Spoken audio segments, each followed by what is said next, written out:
I stumbled across a few recipes for fermented pepper and wanted to make my own fermented pepper sauce, and it's only right since I'm a gardener that it'd be a 2 green thumbs pepper sauce with garden ingredients. Please subscribe to my channel, like and comment on my content. That's 2 green thumbs with a Z at the end of thumbs. As I segue back to the pepper sauce, I'm growing Carolina Reaper peppers, Apocalypse Scorpion, habanero, fish peppers, and cayenne peppers. I've received this fermentation kit from Archon, which is available on Amazon. I have the link for this kit on my Amazon storefront, which is a pretty cool kit for fermenting. It comes with lids, glass weights, airlocks, silicone rings and grommets, and a pair of tongs. Lids and weights are to be used with the wide mouth mason jars. Sterilized jars are a must for fermenting and can be done by boiling jars completely submerged in water for 10 minutes. Next, fill the jars with peppers of choice, whole or sliced. Be sure peppers used are firm with no sign of decay. I sliced mine to check on the inside as well for decay. Using distilled water, pour into jar to cover the peppers completely, and then measure the weight of the water only and dissolve 3% of salt to the water.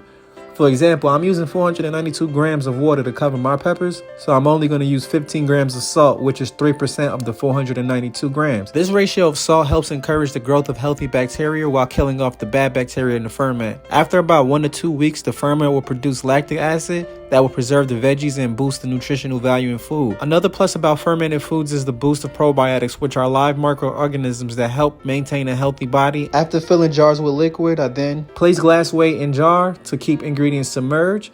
I prep my fermentation lid with the grommet and silicone rings, then screwed on tightly.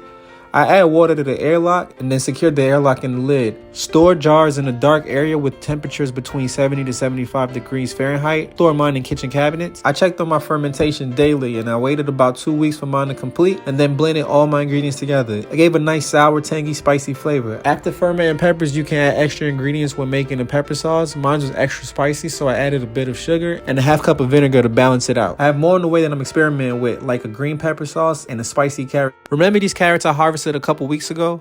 I stored them in an airtight container filled with water in the refrigerator. I cut them up into dipping sizes, and they were still just as crisp for tonight's wings and fries dinner as they were when I first harvested them. I received these 5-ounce woozy bottles from Amazon, which is available on my Amazon storefront. I'll put the link in the description. And since my hot sauce got that heat, I need to bottle up in something that won't pour out too much at one time. The reduced dripper on these bottle tops are perfect.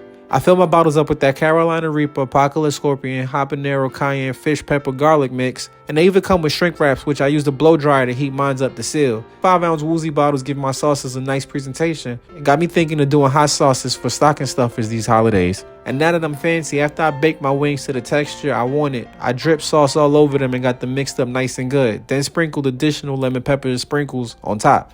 I'm a wing eater, and I can honestly say a wing spot couldn't have given me what the garden has given me today. A super satisfying meal that I helped to grow with unique flavors and colors.